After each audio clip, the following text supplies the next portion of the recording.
ആഗോള എണ്ണ വിപണിയിൽ എണ്ണവില കുത്തനെ ഇടിയുകയാണ്. ബാരലിന് $50 താഴെയായിരിക്കുകയാണ് ഇപ്പോഴത്തെ എണ്ണവില. ഇന്ത്യയിൽ ഏറ്റവും അധികം ഇറക്കുമതി ചെയ്യുന്ന വസ്തുക്കളിൽ ഒന്നാണ് എണ്ണ. അതുകൊണ്ട് തന്നെ വിപണിയിൽ എണ്ണവില ഇടിയുന്നത് ഇന്ത്യക്ക് നേട്ടവുമാണ്. കഴിഞ്ഞ ഒക്ടോബറിൽ $86 വരെ എത്തിയിരുന്നു എണ്ണയുടെ വില. ആഗോള സാമ്പത്തിക രംഗത്തെ ചില മാറ്റങ്ങളാണ് എണ്ണവില കുറയാൻ ഇടയാക്കിയത്. അമേരിക്കയിലെ പലിശ നിരക്ക് കൂടിയതും ചൈന അമേരിക്ക വ്യാപാര തർക്കവും അമേരിക്കയിലെ സാമ്പത്തിക പ്രതിസന്ധിയുമെല്ലാം വിപണിയിൽ എണ്ണവില കുറയുന്നതിന് ഇടയാക്കി.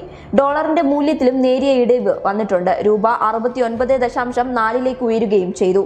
കഴിഞ്ഞ ദിവസം ബ്രാൻഡ് ക്രൂഡ് വ്യാപാരം നടന്നത് $50 താഴെയാണ്.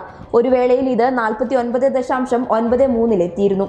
2017 ജൂലൈയിലേക്ക് ശേഷം ആദ്യമായിട്ടാണ് വില ഇത്രയും കുറയുന്നത്. എണ്ണയ്ക്ക് വേണ്ടി ചെലവിടുന്ന സബ്സിഡി കുറയ്ക്കാൻ കേന്ദ്ര സർക്കാരിന് ഇനി സാധിക്കും. ഒക്ടോബർ 3-നാണ് ഏറ്റവും ഉയർന്ന വില രേഖപ്പെടുത്തിയത്. ബാരലിന് $86.29 ആയിരുന്നു അന്നത്തെ വില. ഇപ്പോൾ $36 കുറവാണ് ഉണ്ടായിരിക്കുന്നത്. വില കൂടിയ വേളയിൽ കേന്ദ്ര സർക്കാർ എക്സൈസ് ഡ്യൂട്ടിയിൽ $1.5 ഇളവ് അനുവദിച്ചിരുന്നു. പുതിയ സാഹചര്യത്തിൽ അന്ന് സഹിച്ച നഷ്ടങ്ങളെല്ലാം തിരിച്ചുപിടിക്കാൻ സർക്കാരിന് സാധിച്ചേക്കും. News desk public Kerala.